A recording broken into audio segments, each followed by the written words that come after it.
The Word on Wealth with Gary Quackenbush is sponsored by the Word on Wealth Radio Network. The airing of this program by this station is not an endorsement or recommendation by the station of the products or services discussed in the program. The station does not guarantee the results of any investments made by a listener to this program. This is the Word on Wealth with Gary Quackenbush of GQ Law. Gary is a San Diego financial solutions attorney, protecting people like you. The Word on Wealth team of financial experts is here to answer your questions and help preserve your family's financial future. Now, here's Gary. Everybody, happy Tuesday. Have you ever wondered whether, if you have a loan on your house, whether you could convert that to an interest only, to reverse, whether you could refinance, and then also because of the way the interest rates are moving, the Fed's coming out and making these announcements, is it a good time to do anything with the current mortgage that you have on your house? Well, I'm excited to announce that today I have with me on the show, we have Shanne Sleder. And Shanne is going to be on with us regularly on Tuesdays. So he'll be here with us to answer your questions. And we wanted to get him started today. He's been on the show with us before. He's a great guy. Anything to do with mortgages, reverse mortgages. He's helping clients of mine. He's just really a positive, great guy that knows the options, knows what's available. And we have him with us here today. How you doing, Shanne? I'm doing well, Gary. Thanks for having me again. Yeah, thanks for coming on. I know it was like, we're going to talk next week, but I thought, I just got to get Shanne on today because I had some questions that I ran into. And I want our listeners to know, if you guys have questions, the number is 888-344-1170. You can call and you can get on the air with us, and Todd will answer the call and put you on the air with Shanne and I, and you can ask Shanne your question. So Shanne did agree to come on today, unscripted, and to answer my question. So he's either brave or he's super knowledgeable, and I think it's both. So Shanne, here's the thing that I run into. I deal with a lot of people where their family, mom and dad are getting older. They may have a mortgage on their house. I met with a woman about a month ago that had this, like, I thought it was a perfect scenario, but what was happening is that the mom was in a house, dad had died. They had a conventional mortgage on their house, and it was like $200,000. So mom's on a fixed income. There's this mortgage payment, and the kids are trying to help out because mom's got just barely enough money to squeak by. She's doesn't have any money to fix the house. She just really is struggling, and the kids are tossing in money. And I said, there's a solution to that. There's got to be a way to get her out from under those mortgage payments. And they immediately went, oh, no, don't take us down that. Well, we're not doing anything with that mortgage. So I thought, you know what, I got to get Shanne on and give you that scenario and say, what options? I mean, you're the mortgage guy. What options are available for somebody in that situation? Sure. No, that's a situation that we have happen quite often, where somebody, even though they've got a small loan balance, those payments to them, especially if they're on a fixed income, can still be quite substantial and affect them on a month-to-month basis. So, one of the first things that we'll do is we'll always look at the scenario as a whole. Look at what the mom situation is, how much are the kids having to kick in, and then try to determine what is the best option for them. Does it make sense to look at a traditional, refinance, maybe to lower that payment if they can qualify?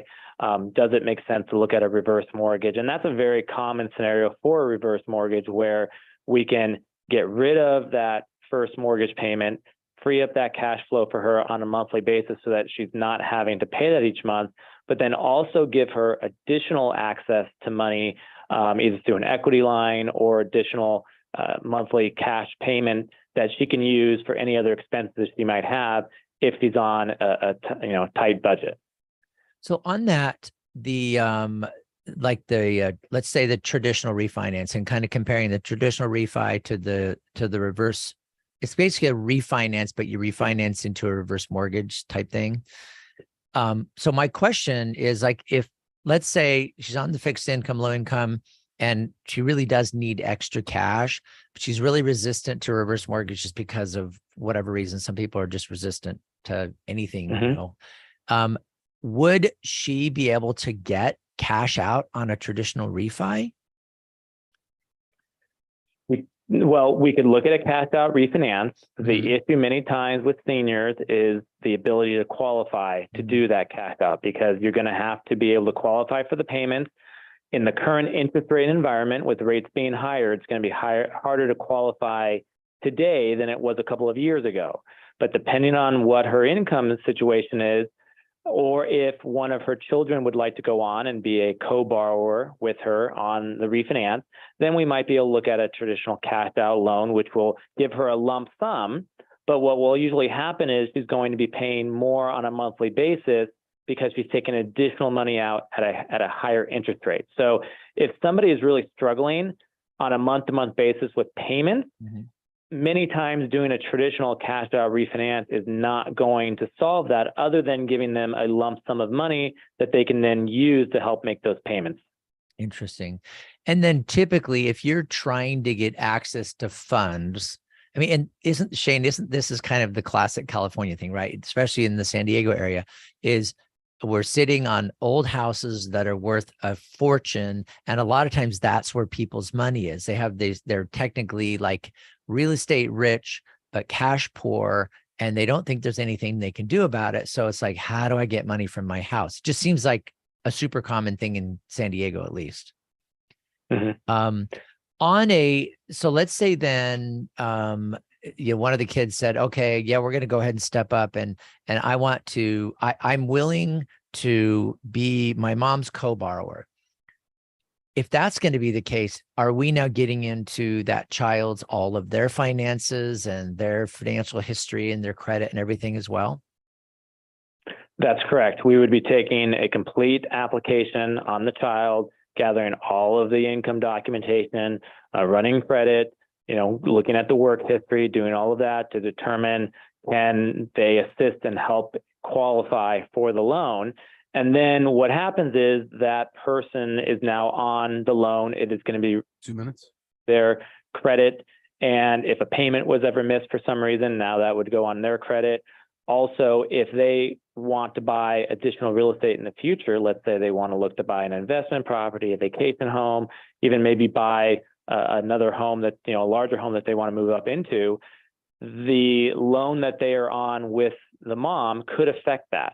There could be some issues because they might have to help, use that to qualify as well as the new loan that they're looking to get.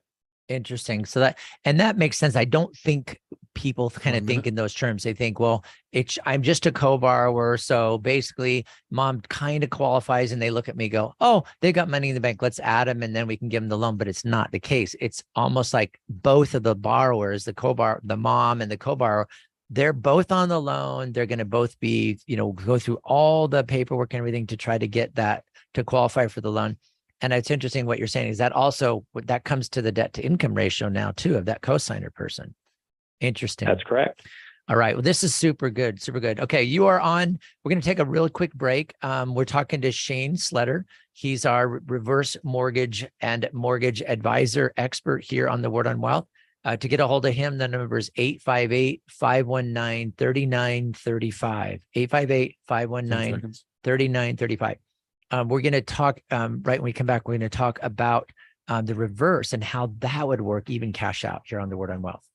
You've got questions. We've got answers. This is the Word on Wealth with Gary Quackenbush of GQ Law. Gary's here to give you peace of mind with expert estate planning, trust administration, inheritance, and probate. Call Gary to build, protect, and transfer your wealth. 855-500-TRUST. GQlaw.com. You're saving and investing for the future, and that's good. Have you ever stopped to think, where does my money actually go? This is faith-based investing with Anthony Wright. Most Christian families don't understand this one thing. The money that you're saving for retirement helps fund the abortion industry as well as other liberal anti-family causes. It's the sad, dirty little secret of American investing world. And here's the good news, though. You probably also didn't know that just a few minutes of your time and we'll screen and clean your investments for you. There's no cost, no obligation. Learn the truth about your own investment mix. Then the choice is yours. Remember, the word says when God's money is in the hands of the righteous, the people rejoice. Well, we also are fiduciary investment advisor representatives. That means that our firm makes a pledge to always act in your best interest. Go to BibleSafeInvesting.com Download a free copy of my book, Faith-Based Investing, or call me at 931-RETIRED. And please don't forget, listen to Faith-Based Investing this weekend right here on Family Talk.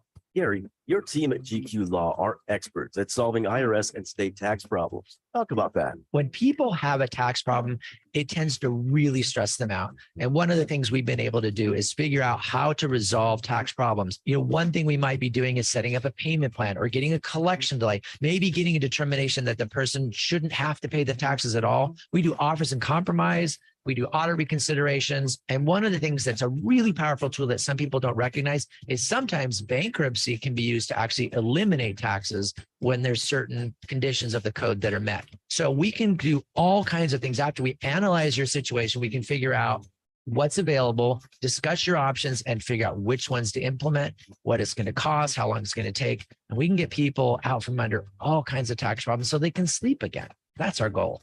Request your free initial consultation. GQLaw.com, 855-500-TRUST, GQLaw.com. Who will you trust with the biggest financial decision of your lifetime? If you're planning to buy or sell a home in San Diego County, do what I do and work with the true San Diego real estate experts. Ken Pecos and the Pecos Group helped me and my family. They can help you. This is Gary Quackenbush of the Word on Wealth. You hear Ken every week here on the Word on Wealth. He's our expert. He's got integrity, exceptional service, deep knowledge of the San Diego, Coronado, and South Bay regions. These are just some of the reasons that Ken Pecos has completed hundreds of transactions. He manages a powerful team of professionals at the Pecos Group. From single-family attached homes to luxury high-value waterfront properties to apartment buildings, Ken Pecos is ready to help you avoid problems and costly mistakes. Learn more online at kenpecos.com. That's Ken Pecos, Pecus.com. Or call 619-977-8419. DRE number 010566969, brokered by eXp Realty. Here at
Tell a friend about this broadcast outreach, The Word on Wealth, with Gary Quackenbush of GQ Law. Call or click to request your free initial consultation or to talk with a member of the team. Call Gary at 855-500-TRUST, GQLaw.com. We are listening to the Word on Wealth. We are here with Shanne Sleder. He's our mortgage expert here on the Word on Wealth, and so happy to have him on the team now. It's been great. We have real estate on Wednesday. We've got money on Thursday. We've got tax and Medicare on Monday, and now we have mortgages on Tuesday. So this is just absolutely fantastic. We've got Shanne in on the show today. We've got lines open. If you want to give a call to Shanne or me, the number is 888-344-1170. We're talking about a scenario where you have somebody that's in their home, they have a mortgage, they're struggling to make the payment, and as a result, they don't have freedom to, that they want to go and spend a few dollars on a vacation or travel, or maybe, fixing some things up, maybe, upgrading the house or doing anything because they're so tight. And part of it because they're making that mortgage payment. And the one thing that we were talking about is, do you refinance? That's one thing. And what about refinancing without a payment? And that's what Ken is going to talk about specifically, is how can we get out from under that mortgage payment? And if it's possible now to make it so that some of that equity is available, if mom wanted to pull some of that equity out of the property, does it come all at once? Are there ways to do it? And that's what Ken has some really good ideas on that I wanted him to talk to us about today.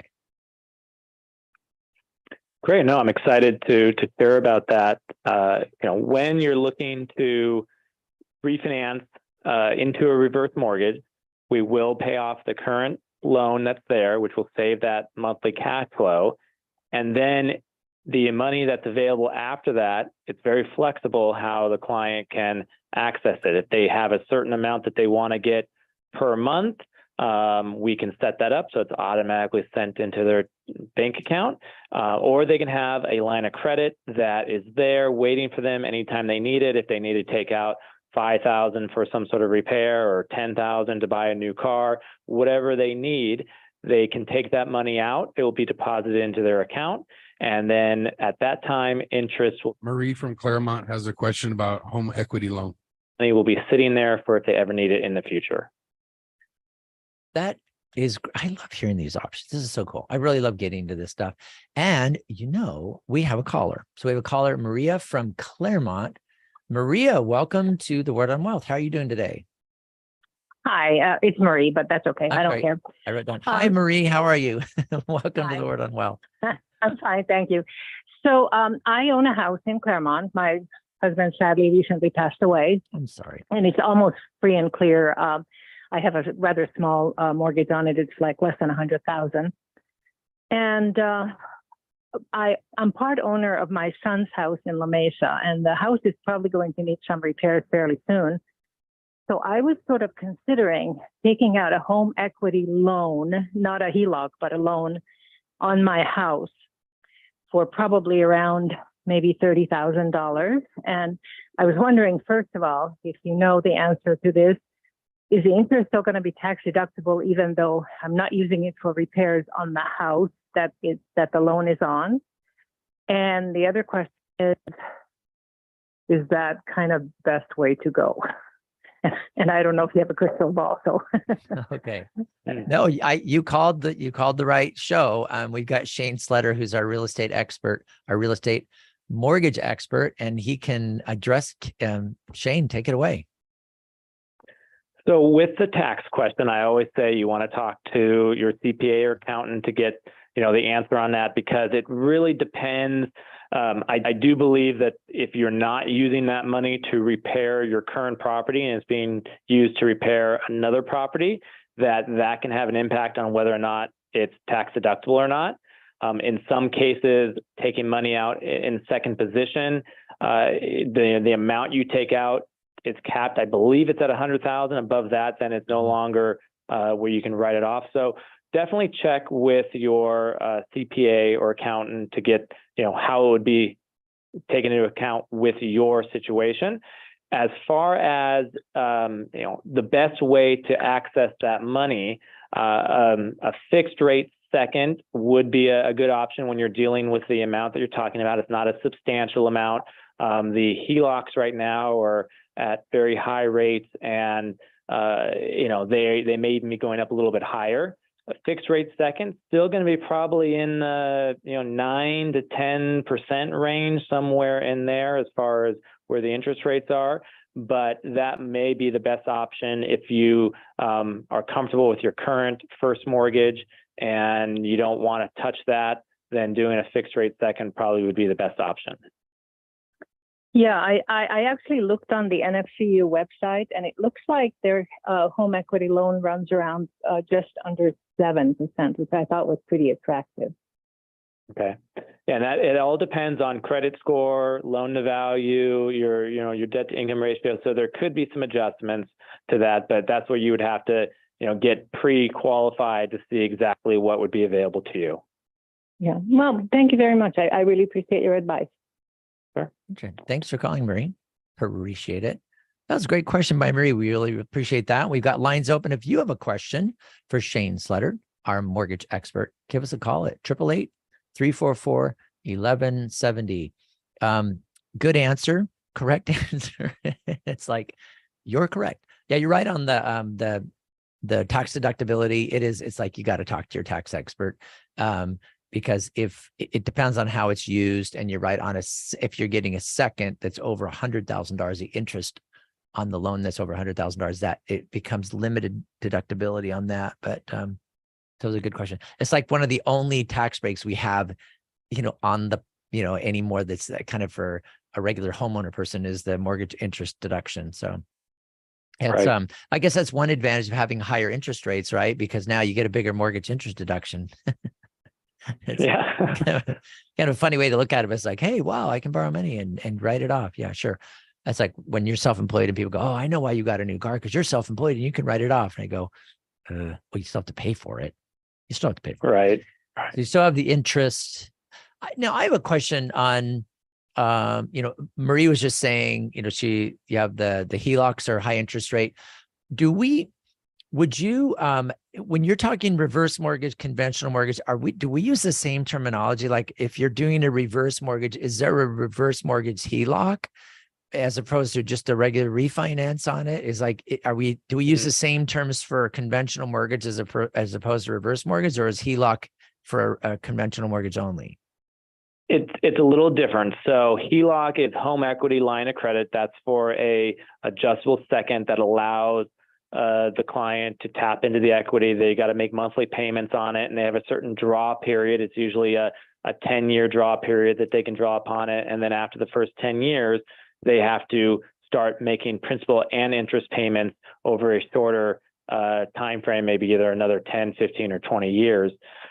With reverse mortgages, when you are tapping into the money, they have what's called a line of credit.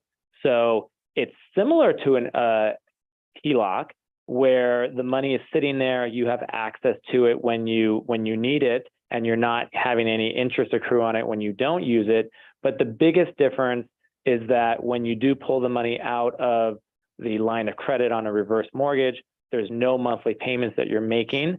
It's just being accrued on the balance over time. There's no draw period. You can draw on it as long as you want. So if you have that reverse mortgage for 30 years with that line of credit, you can draw on it throughout that time frame. There's no time frame to actually have to start making payments on it. And the biggest difference is that regardless of what happens in the market, the line of credit on a reverse mortgage cannot be frozen, whereas a HELOC can be frozen if values were to go down. The lender on that second could come and say, you know what, we're not going to allow you to draw any more money out at this point in time, and you would not be able to do that. So with a reverse mortgage, that can never happen. You're guaranteed to have access to the full line amount. There's actually a growth rate tied to it where if you take it out now and you don't touch it for 5 or 10 years, you'll have more money that you can borrow in the future. And it's also structured where you're not taxed on any of the money that you take out of it either. So a lot of great features that come with the line of credit on a reverse mortgage. And that's very well explained. I appreciate that. Made it really straightforward. And it's I'm always excited to learn things in a good way that's easy to understand. There's a lot of jargon out there, as you know, in both of our industries. Everything is like jargon driven, and I think it's just unfair, where it just makes it so that people just, I don't know, they have to be so dependent on their professionals just to translate the jargon. I love the way you're describing it so that we can all understand. So you, yeah, that was a question that came up in my mind, because we do see that when the rates go up and when real estate values drop, then you start to see the home equity line of credit start to move a little bit, where they're frozen. You can't take it out anymore. You're planning on X amount of money. Now you can't get it. But then on the reverse, the way it's structured, the way it's set up based on, what you can actually draw against the house, that amount you have set up to draw that line of credit, if you will, that is always available. I like the growth period. That's cool. So this went super fast. The one question I have is,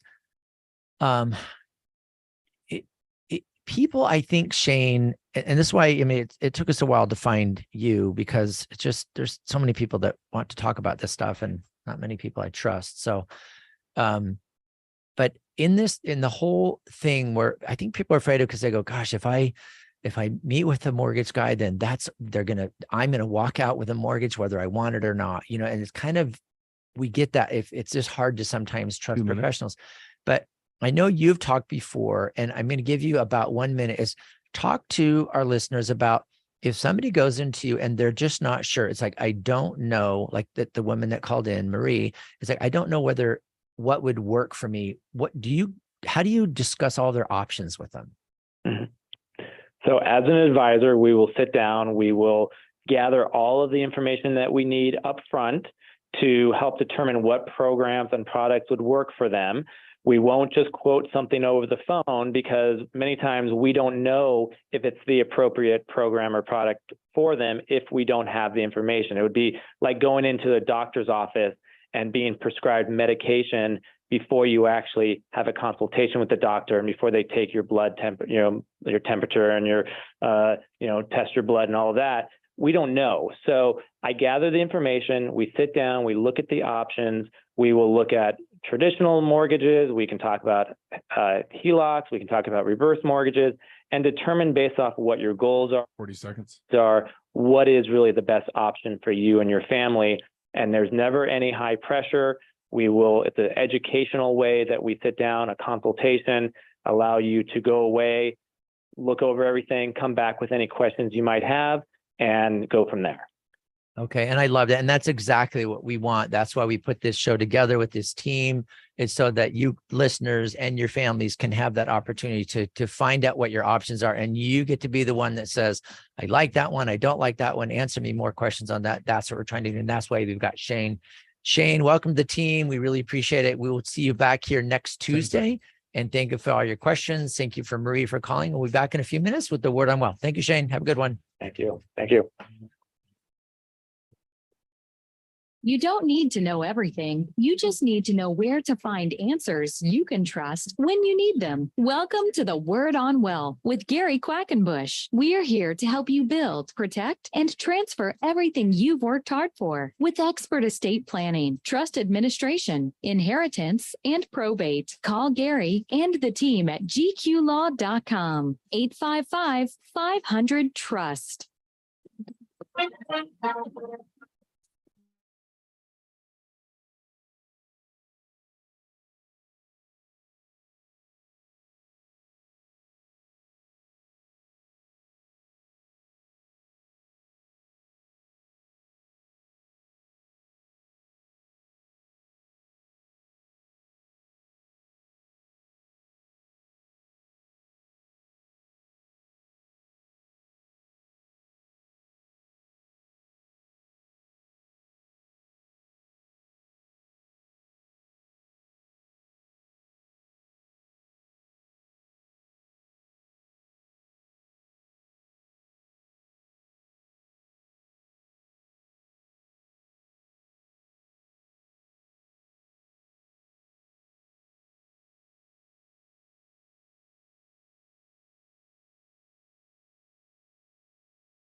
Call Gary and the team at GQ Law, 855-500-TRUST, or go online and download Gary's free ebooks and videos. Read Gary's blogs. Call or click to request your free consultation or to talk with a member of the GQ team. That's gqlaw.com, 855-500-TRUST. Now you know what you needed to know about reverse mortgages. We thank Marie for calling in. That was really great to ask Shanne Sleder that question.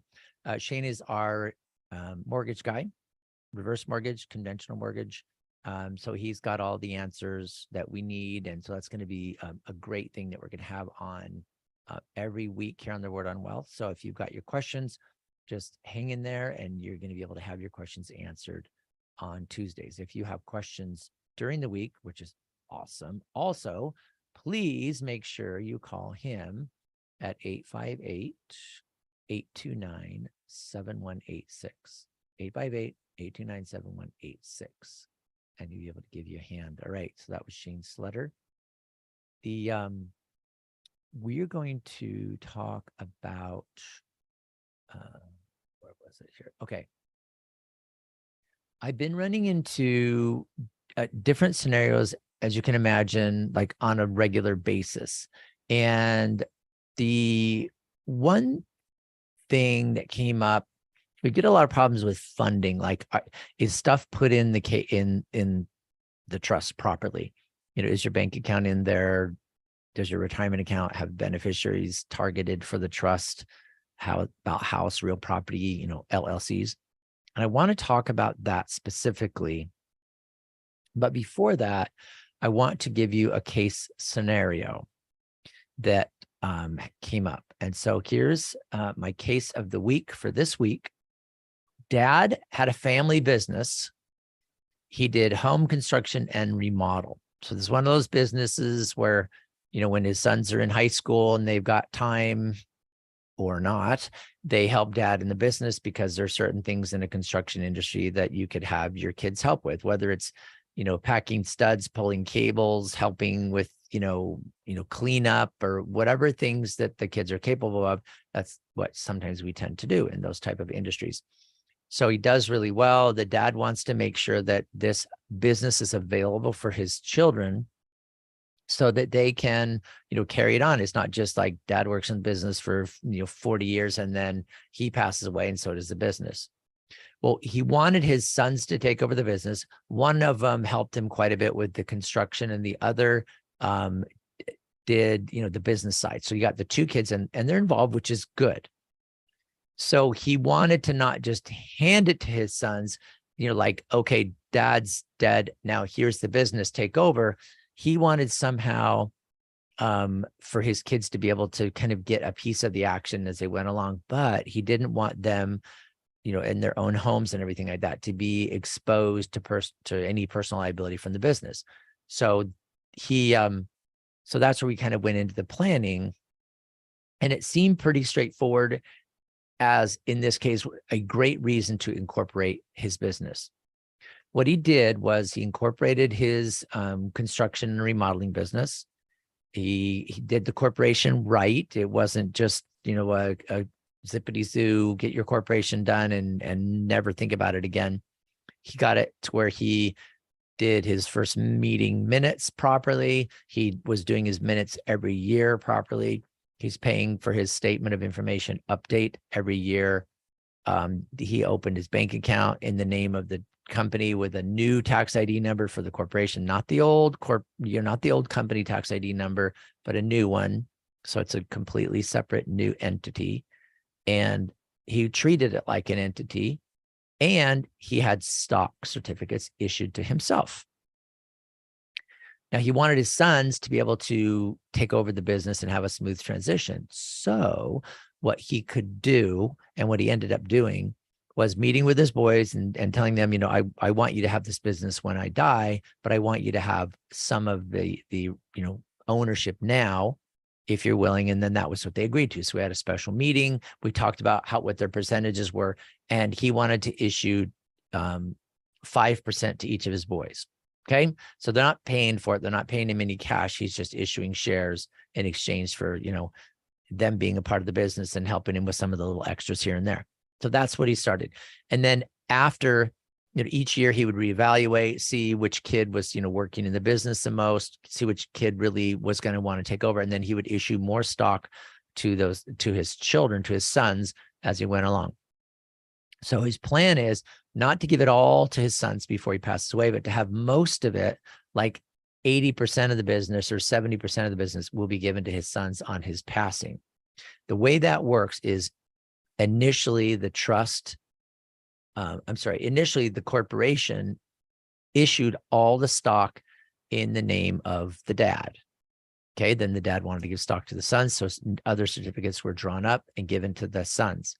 Okay, now the dad wants to put his share of his corporation into his trust. What he does is he makes a new stock certificate with the same number of shares on it. But instead of putting it in dad's name, it says dad as trustee of dad's revocable trust or dad's family trust. Okay, so that way, if I look through his corporate book, I can see who owns it by looking at the stock certificate, and the stock certificate says trustee of the trust.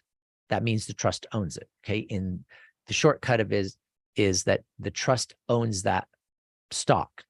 The legal side of it is a trust can't own anything. It's the trustee or the successor trustee of that trust that actually is the owner as trustee. Okay, so the stock is issued. It's now in the name of the trust, so that when dad passes away, that stock is in there as an asset, and the instructions in the trust, he was very specific. He had 2 sons and a daughter. His daughter had nothing to do with the construction business, but he wanted the sons to inherit the shares of stock. And so that was specifically put into the trust, that when he died, each of his sons would get half of the outstanding shares that he owned in that corporation.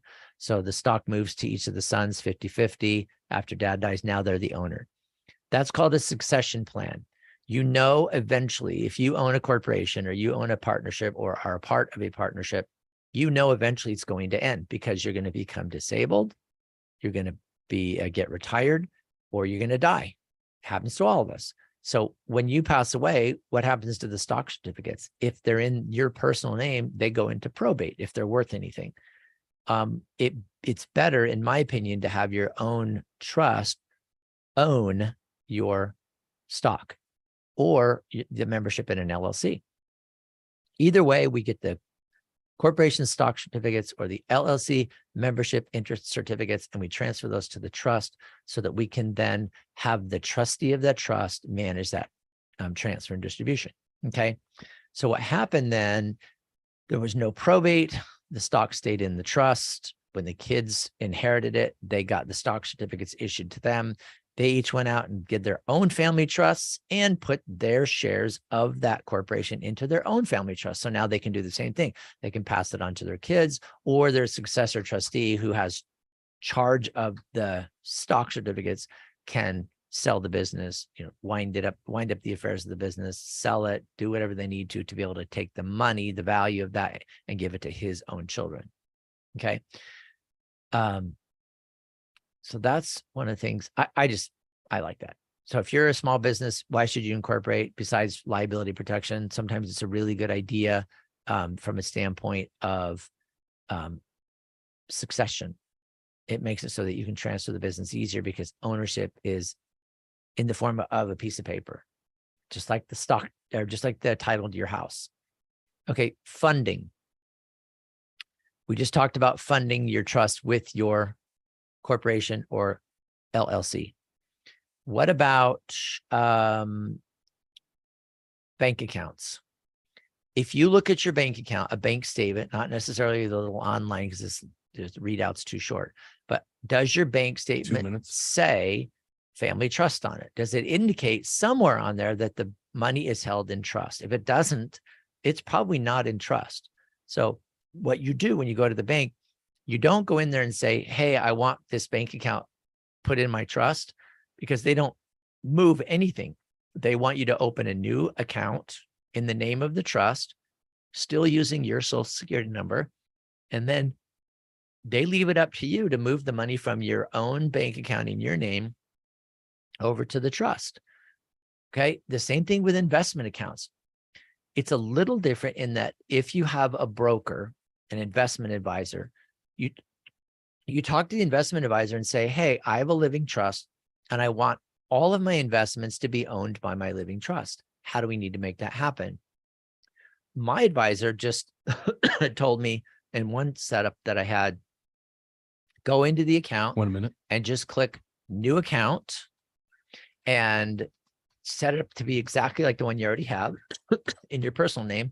But when it says who owns it, you say trust. And what's the name of the trust? Gary and Cheryl Quackenbush Family Trust. When was it created? November 11th, 2001.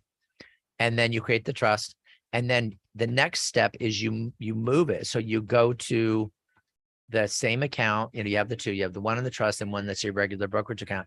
And you put in an order to transfer everything in kind. That means if it's a share of Domino's Pizza, that means that one share of Domino's Pizza will stay a share of Domino's Pizza when it moves into your account that's in the name of your trust. It doesn't have to be converted to cash and then moved. That's called an in-kind transfer. So bank accounts, investment accounts. Coming up next, I'm going to talk about what if you have a broker? What about CDs, the house, IRAs? I'm going to talk about that coming up next here on The Word on Wealth. You've got questions. We've got answers. This is The Word on Wealth with Gary Quackenbush of GQ Law.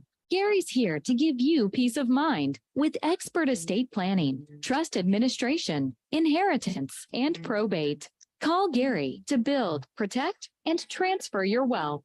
855-500-TRUST. GQlaw.com.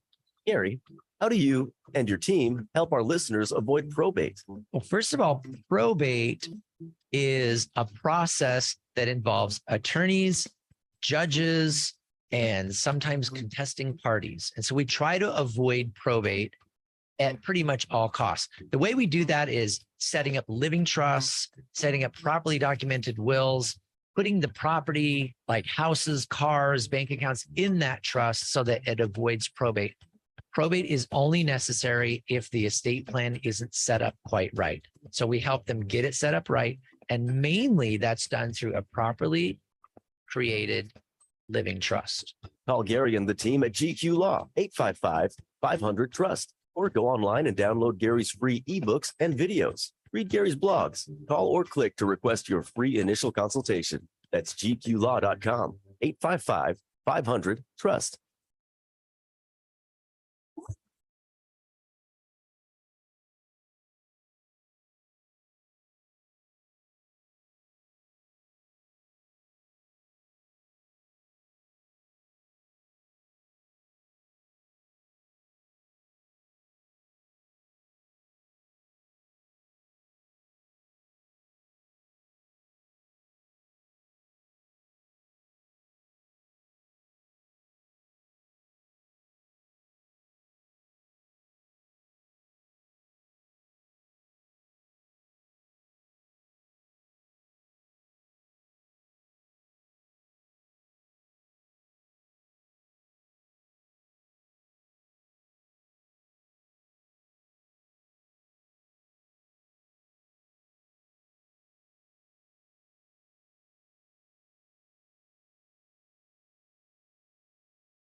About this broadcast outreach, The Word on Wealth with Gary Quackenbush of GQ Law. Call or click to request your free initial consultation or to talk with a member of the team. Call Gary at 855-500-TRUST. GQlaw.com.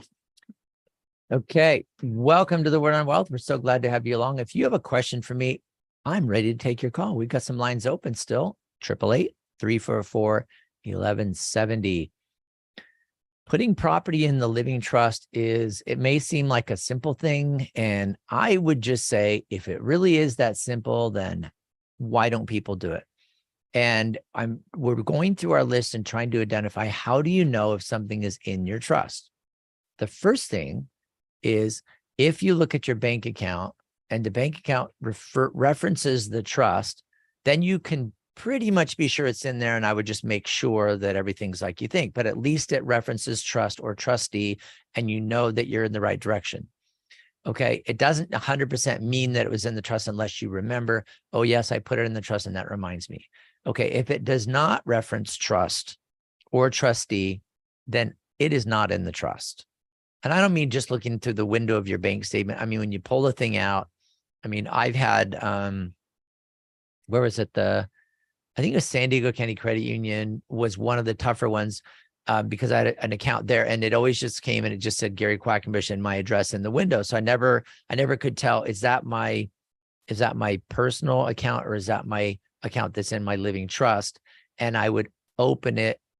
I'd pull the statement out and look at it. And sure enough, that would be just the address section. And I had to go down a ways and look at the title, and it would say, the Quackenbush Family Trust. So you've got to make sure that your bank accounts are in the trust. Leaving some outside the trust is totally fine. Leave it in your name, not a lot of it, but you can leave, 5 or 10,000. So you have that always available in or out of the trust. Investment accounts, we talked about that. Some investment accounts, you can just do it online, open a new account and move it over in kind. Brokerage account, what by that, I know it's the same as your investment account, but if you have a broker that's running the account for you, that's part of their job. And with my broker, I just talked to him and I said, can you please, make sure that this account goes into my trust. And then I was working with his assistant, and she was great about all the documents, and we had to DocuSign a bunch of things. But it was a matter of opening an account in the name of my trust and then moving the balances and the investments from the brokerage account in my personal name and moving it over into the brokerage account that was now held in the name of our trust. With CDs, that's just a certificate of deposit. It's a bank thing. Some banks, when you go to buy the CD, you say, I don't know what to do with this money. I have an extra $50,000. I'll put it in a CD because they're paying whatever 5%. You think that's good. Okay. When you buy the CD, talk to the bank and say, I want this in my trust. And some banks will just say, no, sorry, we don't do that with CDs. Well, if that's the case, then don't get a whole bunch of CDs, because you're going to be outside of the probate limit. And you're going to have to go into probate, or at least your family will once you pass away, to try to get those CDs and stuff moved into your trust.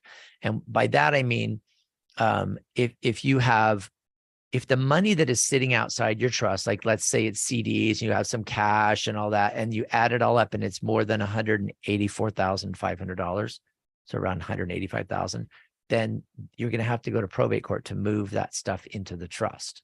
You don't want to be caught with that. So CDs are sometimes tricky. Almost never will the bank or credit union open up a CD in the name of a trust. They always want it in your personal name. So I avoid them. Doesn't mean they're not, won't work good for you, but I just ignore them because I don't like the way they're forcing me to keep it outside my trust.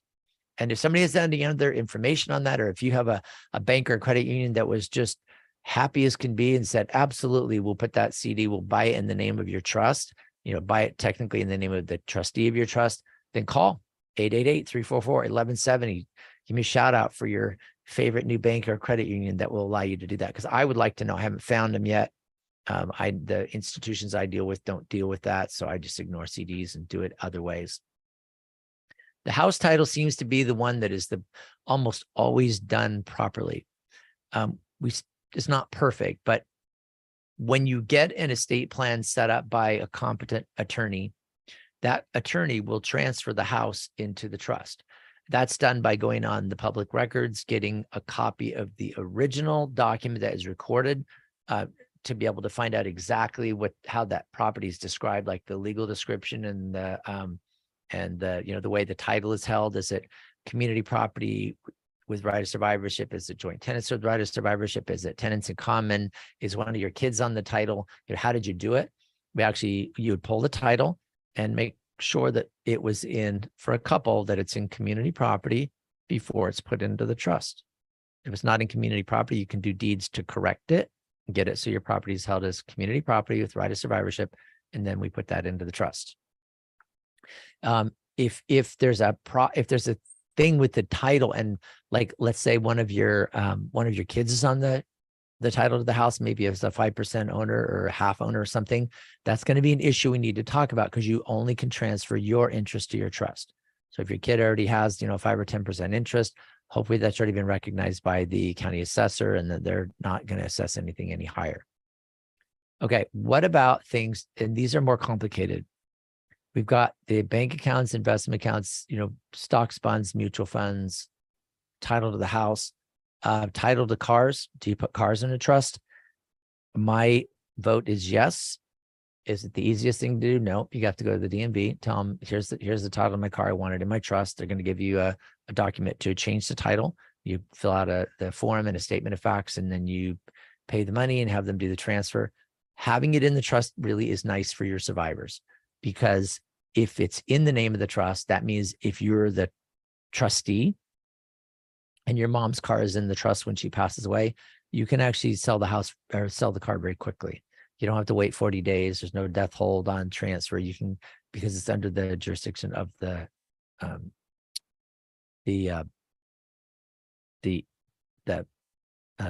it puts it under the jurisdiction of the trustee. Okay. When the car's titled in the name of the trustee has access to it right away. If it's not in the trust when you die, then there's at least a 40-day waiting period before the car will be in the trust, or even under the jurisdiction of the trustee or the executor for that matter. So there's a big wait. It's 40 days. If there's no skin off your nose, a lot of people don't put cars in the trust because they say, well, we buy and sell cars too much, so we're not going to do it. That's totally fine. But if you could buy a car and take it immediately into the name of the trustee of the trust, I would recommend that. IRA accounts, that's when you start to deal with, if you're going to do an IRA account that's going to be handled through the trust. I've been told by so many people, they say, Gary, I talked to my advisor. My advisor says Gary's full of hot water, hole full of hot air, because you cannot put your IRA in your trust. So I'm sorry, it can't be done. And that's my fault for not explaining it properly, because that is 100% correct. You cannot move your IRA from your own name and put it into the trust in the name of the trustee. You're right, because anything that are qualified funds that are taxable as they come out, that are subject to required minimum distributions, government control, deferred earnings, those are called qualified funds. That's going to be your 401k, your 403b, anything under Internal Revenue Code 401a, also is going to include your IRAs. Those they have to be controlled separately because they are independent of you and your estate and your trust, because they are already in custodial accounts. They are in accounts that are like basically trust accounts already held for you. So you can't put a trust account into a trust account. Instead, you would designate the beneficiary. So it would say like, well, if Gary dies, then the money goes to Cheryl. If Cheryl is already dead, then it goes to the trustee of the Gary and Cheryl Quackenbush Family Trust. Okay, so that way, if it goes to my trust, even under the Secure Act, my kids that inherit that money will have the 10 years to draw out the money, just like the Secure Act said. But the important thing is the trust needs to be an IRA trust. We call them an IRA conduit trust, a retirement protection trust. They're very similar. What you're doing is you're putting in language and authority in the trust that allows that successor trustee to handle the money in the IRA without speeding up the tax, without speeding up the taxation, because they've got 10 years and you just don't want to change that. I've been talking with people lately that have these trusts that are like 5 years old, 8 years old, and they don't have any provision for IRAs being handled through the trust, which they really should. Every trust should have that just in case, because they wanted to make it so that when I die, it goes to my wife. If my wife is already dead, then I want it to go to my trustee, and that we modify the trust. It can be done by an amendment. You could either rewrite the trust, do a new trust, or do an amendment, but you can get it so that the IRA can pass through the trust. It doesn't get owned by the trust. It gets passed through. It's called a IRA conduit trust. So those are some of the things with the IRAs. Life insurance beneficiary, if your life insurance is in the trust, you're going to change the beneficiary. All right. We got a minute, Todd? Yes, sir. Thank you. Todd talks in my ear and keeps me going, and sometimes I just can't hear him. So there we go. So we've got your funding of your trust. That's one of the things that we want to make sure that it is that you know what it is, that funding is super important. I meet with a lot of people from all over the place on their trust. And then the one thing I'm checking is your money in your trust? It's really a matter of, you really just need to make a little list, do a spreadsheet, a Google sheet or whatever. What is your account? How is it titled? If it's not in the trust, work on getting in there. Just do a little bit at a time. It's not hard. It is work. It's required. It'll help your kids. It'll make them happy, and they will love you even after you die.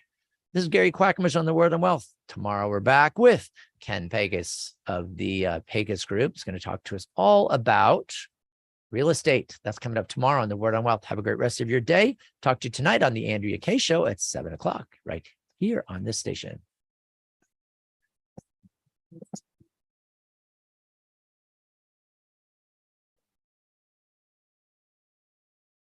About the Word on Wealth, featured since 1995 with financial. You are going to be on AK Show?